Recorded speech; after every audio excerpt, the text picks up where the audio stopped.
इतिहास लिखा है इसमें, कुछ खास छिपा है इसमें। इतिहास लिखा है इसमें, कुछ खास छिपा है इसमें। मर्यादा है, कोई वादा है, विश्वास रखा है इसमें। सात फेरों से मिला ये तो उपहार है। मेरा श्रृंगार है, मेरा श्रृंगार है, मेरा श्रृंगार है, मेरा श्रृंगार है। मंगलसूत्र, मंगलसूत्र, मंगलसूत्र, मंगलसूत्र, मंगलसूत्र, मंगलसूत्र, मंगलसूत्र।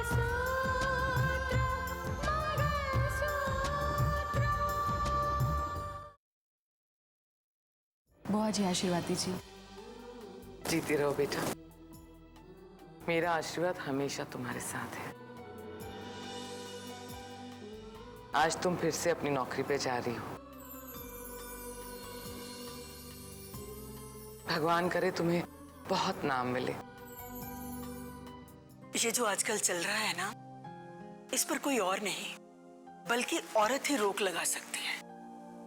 पर उसके लिए हर औरत को तुम्हारी तरह मजबूत होना पड़ेगा। यही पूछने के लिए नीलिमा जी कि क्या आपने मेरे बेटे राहुल और मेरी बहू साक्षी को अपने घर में पनाह दी है, और अगर दी है तो क्यों? ऑफिस जाते वक्त रितिका ने आपके पैर नहीं छुए,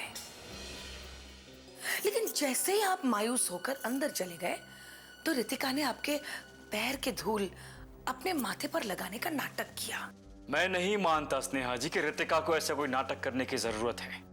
सूर्या, तुमने तो रितिका से बात की थी ना, तो बताओ दामाद जी को कि रितिका ने क्या बोला आपको। नहीं नहीं स्नेहा, जाने दो। दामाद जी को बेवजह दुख होगा। नहीं नहीं सूर्या, बता दो। ठीक है। दरअसल दामाद जी, जब मैंने ये देखा कि रितिका आपके पैर छू रही है और उन हाथों को अपनी मांग में लगा रही है, तो मैं बहुत परेशान हो गया। अब मुझे समझ नहीं आया कि मैं क्या करूं। तब रितिका का मन जानने के लिए मैंने उसे फोन किया।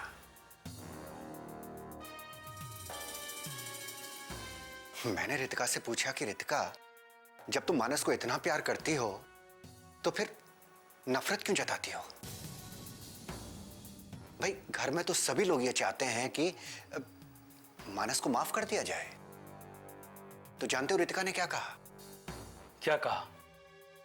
अब उसने ये कहा कि जिससे आप ये समझ रहे हैं कि मैंने मानस को बहुत इज्जत दी है, दरअसल वो कावेरी बुआ का दिल रखने के लिए मैंने किया था।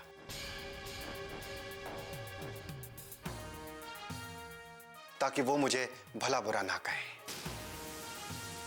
उसके बाद मैंने उससे पूछा कि रितिका, तुम्हारा फैसला क्या है, वो तो बताओ। तो उसने कहा कि चाचू, बात दरअसल ये है कि अब मैं किसी रिश्ते में बंधना नहीं चाहती।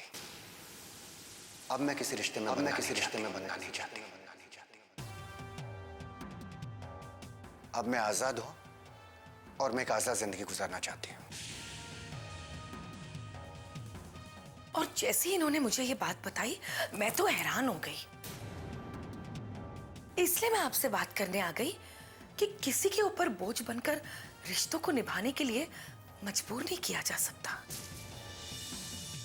क्योंकि इस घर में आकर आपने अपने पिता की नजरों में अपने आप को गिरा दिया है। कहीं आप दुनिया की नजरों में ना गिर जाए। दामाद जी, मैं आपसे एक बात कहना चाहूंगा कि दुनिया में इंसान के लिए सबसे बड़ी चीज जो होती है वो उसका मान सम्मान होता है। और रही इस घर की बात, तो इस घर की खास बात यह है कि यहां आप अपना मान सम्मान खोकर भी कभी कुछ हासिल नहीं कर पाएंगे। अब हमें जो कहना था वो हमने कह दिया। चलो सूर्या, दामाद जी को इत्मीनान से अपने कल के बारे में सोचने दीजिए। Let's go.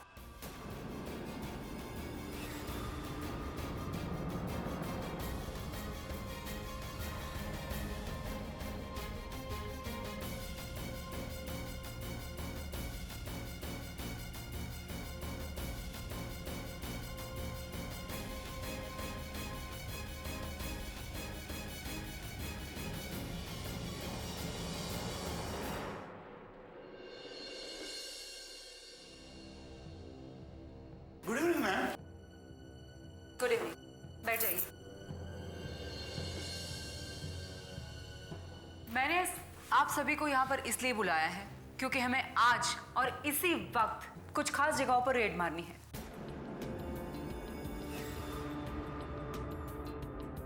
इस वक्त मैडम? जी हाँ, इस वक्त। उससे पहले कि जहां हमें रेड मारनी है वो लोग सतर्क हो जाए, हमें आज ही इसी वक्त ही रेड मारनी पड़ेगी।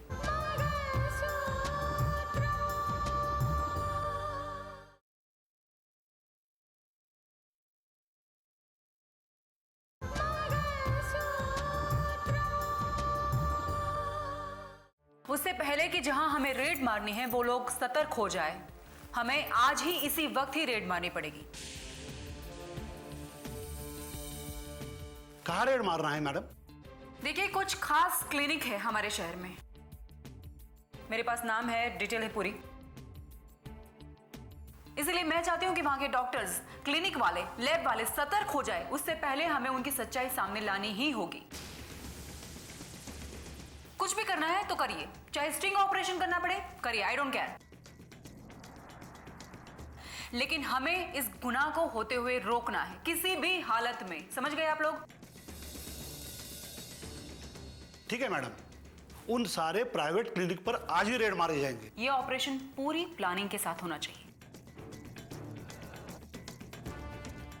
कोई भी बाहर इस बात का जिक्र नहीं करेगा, सीक्रेट रखेगा। जी मैडम। मीडिया वालों को तो बिल्कुल भी पता नहीं चलना चाहिए। समझ गए आप लोग? जब तक ये ऑपरेशन खत्म नहीं होता है तब तक आप लोग कहीं कुछ भी नहीं बोलेंगे। मैडम, हम आपको विश्वास दिलाते हैं कि हमारा ये मिशन कामयाब होगा और इसके बारे में किसी को भी पता नहीं चलेगा। ठीक है,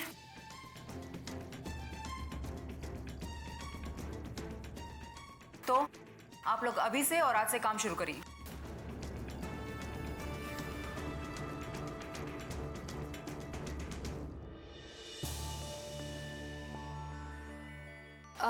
नर्स जी, मुझे बताएं कि डॉक्टर बत्रा कहाँ मिलेंगे? वो अपने ऑफिस में है, ये रहा उनका कैबिन। थैंक्स।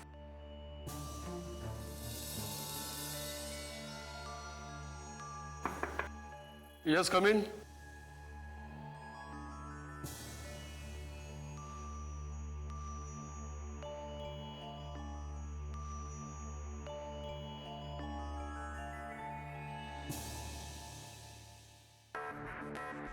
बैठिए। नमस्ते डॉक्टर साहब। हाँ, कहिए। मुझे आपसे एक काम है और मेरा काम आप ही कर सकते हैं। कौन सा काम? डॉक्टर साहब, मेरी एक सहेली है मनीषा। उसने कुछ दिनों पहले आपसे इलाज करवाया था और उसने मुझे आप ही का नाम दिया। उसने कहा कि मेरी मुश्किल आप ही आसान कर सकते हैं। मनीषा? एनीवे, अब कितने पेशेंट हैं इन सबका नाम याद रखना मुश्किल है। आप बताइए आपकी क्या प्रॉब्लम है? डॉक्टर साहब, मेरी एक प्रॉब्लम है। मेरी सास है ना, उनको खानदान का पहला बच्चा बेटा ही चाहिए। उन्होंने मुझे बोल दिया है कि अगर मुझे बेटा ना हुआ और बेटी हुई तो वो मुझे घर से निकाल देंगी। ओह। जी, मैं आपसे बस इतना चाहती हूँ कि आप मुझे बता दें कि मुझे बेटा होगा या बेटी। ओह, तो ये बात है। आपको मालूम है कि हमें इस बात की इजाजत नहीं है कि ये बात किसी को बता सके। देखिए डॉक्टर साहब, ये बात आपकी और मेरे बीच में ही रहेगी। मुझे मनीषा ने बताया था इस काम के लिए थोड़े ज्यादा पैसे लगेंगे। आपको जितने पैसे चाहिए मैं दूंगी, लेकिन आप मेरी मदद कर दीजिए। मुझे बता दीजिए कि मुझे बेटा होगा या बेटी। अगर बेटी हुई तो? डॉक्टर साहब प्लीज ऐसा मत कहिए। मुझे मेरे सहेली ने बताया था कि अगर बेटी होगी तो आप ही मुझे इस मुसीबत से छुटकारा दिला सकते हैं। हाँ, अगर घर में मुझे मेरी सास ने पूछा या किसी ने भी पूछा तो मैं कह दूंगी कि मेरा बच्चा अब इस दुनिया में नहीं रहा। आपको पता है कि इस काम में कितना खर्चा आएगा? डॉक्टर साहब आप पैसे की फिक्र मत कीजिए, बस मेरी मदद कर दीजिए। मुझे बता दीजिए कि क्या होगा, बेटा होगा या बेटी। मुझे बेटा ही चाहिए। देखिए फिलहाल तो मैं ज्यादा पैसे लेकर नहीं आई हूं, मेरे पास 2000 लेकर आई हूं। बाकी के पैसे मैं आपको कल दे दूंगी। कल सुबह आप 9 बजे आ जाइए। जी।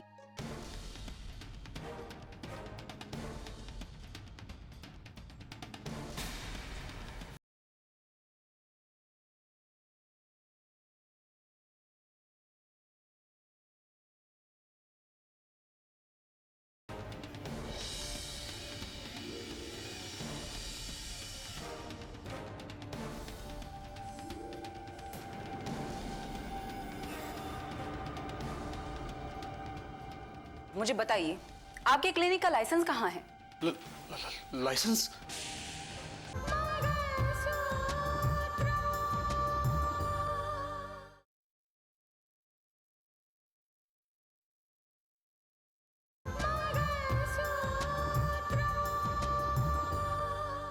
मुझे बताइए आपके क्लिनिक का लाइसेंस कहाँ है? लाइसेंस? सब क्या है? इंस्पेक्टर साहब मुझे लगता है ये इस तरह से नहीं मानेंगे। इनके क्लिनिक के लाइसेंस के साथ साथ सारे पेपर्स चेक करिए और इनको पुलिस स्टेशन ले चलिए।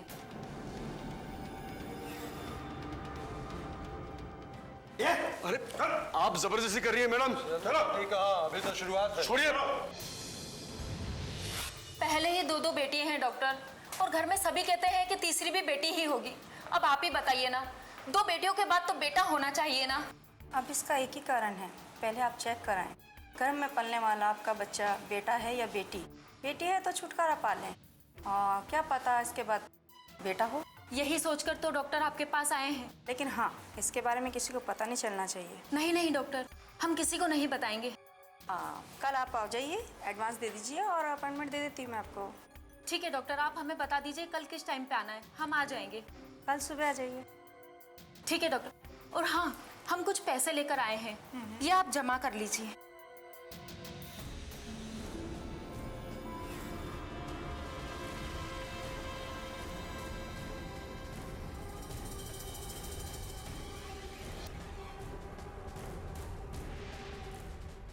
You are under arrest, doctor. आप लोग कौन? एक तो आप एक औरत और उस पर से कन्या भ्रूण हत्या। आप लोग कौन? बताइए। ये मैडम देखिए, आपकी पूरी बात रिकॉर्ड हो चुकी है, अब आपकी कुछ बात नहीं सुनी जाएगी। लेकिन एक मिनट मैडम, चलिए चलिए। ले जाइए।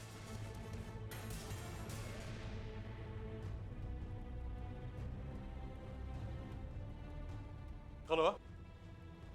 हाँ मैडम, ऑपरेशन सक्सेसफुल रहा, रेड हैंड पकड़ा हमने उसे।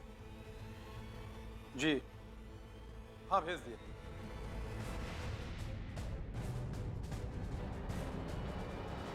शाबाश रितिका, शाबाश। तुमने तो ड्यूटी ज्वाइन करते ही कमाल कर दिया। सारे शहर में तुम्हारे नाम का चर्चा है, हर चैनल में, हर अखबार में यही खबर छाई हुई है कि एक ही रात में 17 प्राइवेट क्लिनिक पकड़े गए जहां पर कन्या भ्रूण हत्या जैसा संगीन जुर्म हुआ करता था। Well done. I'm really proud of you. Well done. Thanks पापा। लेकिन कितनी अजीब बात है ना, डॉक्टर्स को भगवान का रूप माना जाता है और वही डॉक्टर्स ऐसे काम करते हैं।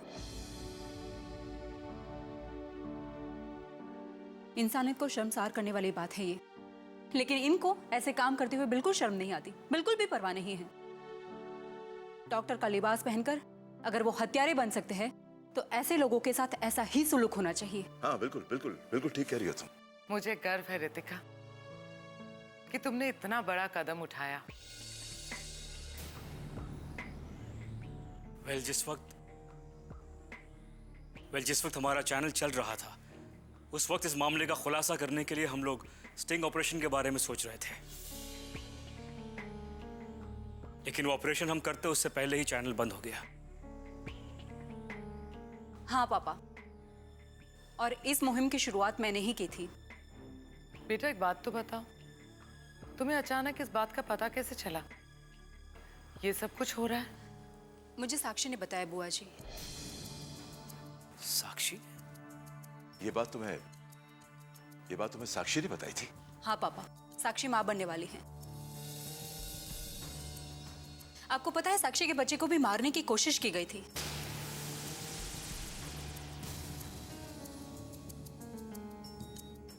लेकिन साक्षी ने ऐसा होने नहीं दिया। बस इसी वजह से राहुल और साक्षी मुंजाल साहब का घर छोड़कर एसडीएम साहब के घर में गए हैं रहने के लिए। साक्षी? जिस क्लिनिक में साक्षी के बच्चे को मारने की कोशिश की गई थी ना, मैंने अपनी मुहिम की शुरुआत उसी क्लिनिक से की।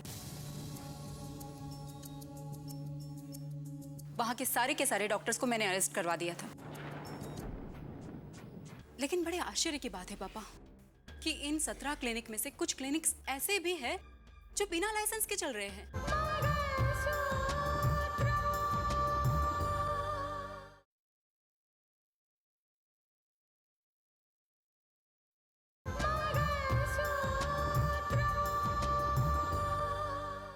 लेकिन बड़े आश्चर्य की बात है पापा कि इन 17 क्लिनिक में से कुछ क्लिनिक्स ऐसे भी हैं जो बिना लाइसेंस के चल रहे हैं। ये तो बड़ी हैरानी की बात है।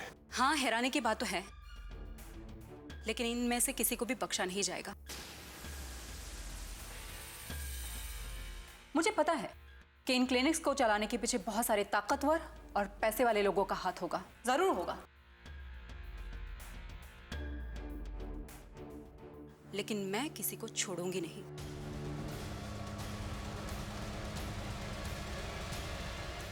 किसी को भी बख्शा नहीं जाएगा। मत छोड़ना किसी को, बिल्कुल मत छोड़ना।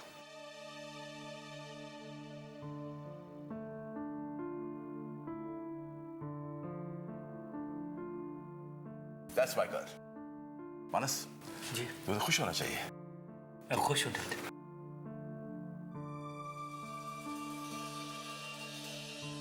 क्या हुआ जीजू, आप इतने उदास क्यों हो? कुछ नहीं। बताइए ना प्लीज। कहा ना कुछ नहीं। क्या बात है मानस बेटा? देखिए ना बुआ जी, पता नहीं जीजू क्या क्या सोच रहे हैं। बोलिए ना बेटा, क्या सोच रहे हैं? कुछ नहीं काफिर जी। रोहित जी, वो भैया आपको बुला रहे हैं। जी। मानस बेटा, क्या हुआ? कावेरी जी, मुझे ऐसा लगता है कि अब मेरा यहां रहना ठीक नहीं होगा। ये क्या कह रहे हैं आप? बुआ जी, मुझे अपनी गलती का एहसास हुआ था, इसीलिए मैं यहां चला आया रितिका को कन्विंस करने। लेकिन देख रहा हूं मैं कि उसकी नजरों में मेरी कोई अहमियत नहीं है। फिर मेरा यहां रहने का क्या मतलब? नहीं मानस, ऐसी बात नहीं है। रितिका आपसे बहुत प्यार करती है और अब वो आपके बच्चे की मां बनने वाली है। और आपने देखा ना, रितिका अपनी मर्यादा नहीं भूली। बेटा, कई बार पति पत्नी में ऐसी गलतफहमी की दीवार खड़ी हो जाती है और उस दीवार को गिरने में वक्त लगता है। आपका कहना ठीक है कावेरी जी, लेकिन मुझे साफ नजर आ रहा है रितिका अपनी जिंदगी अपने तरीके से जीना चाहती है, अकेले जीना चाहती है वो।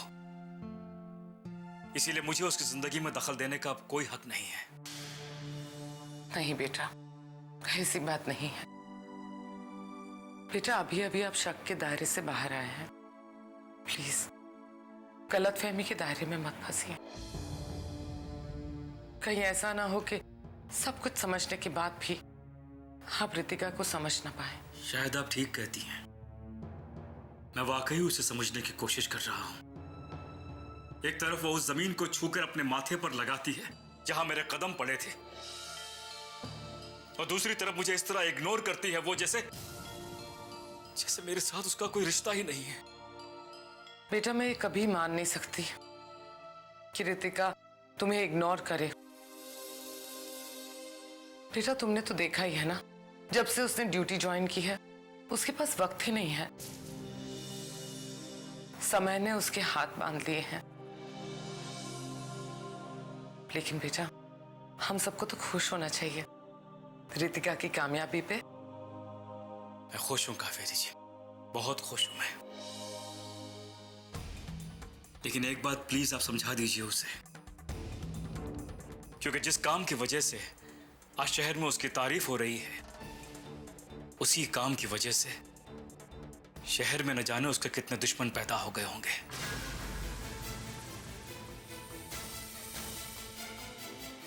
उसे प्लीज कहिएगा अपना ख्याल रखे।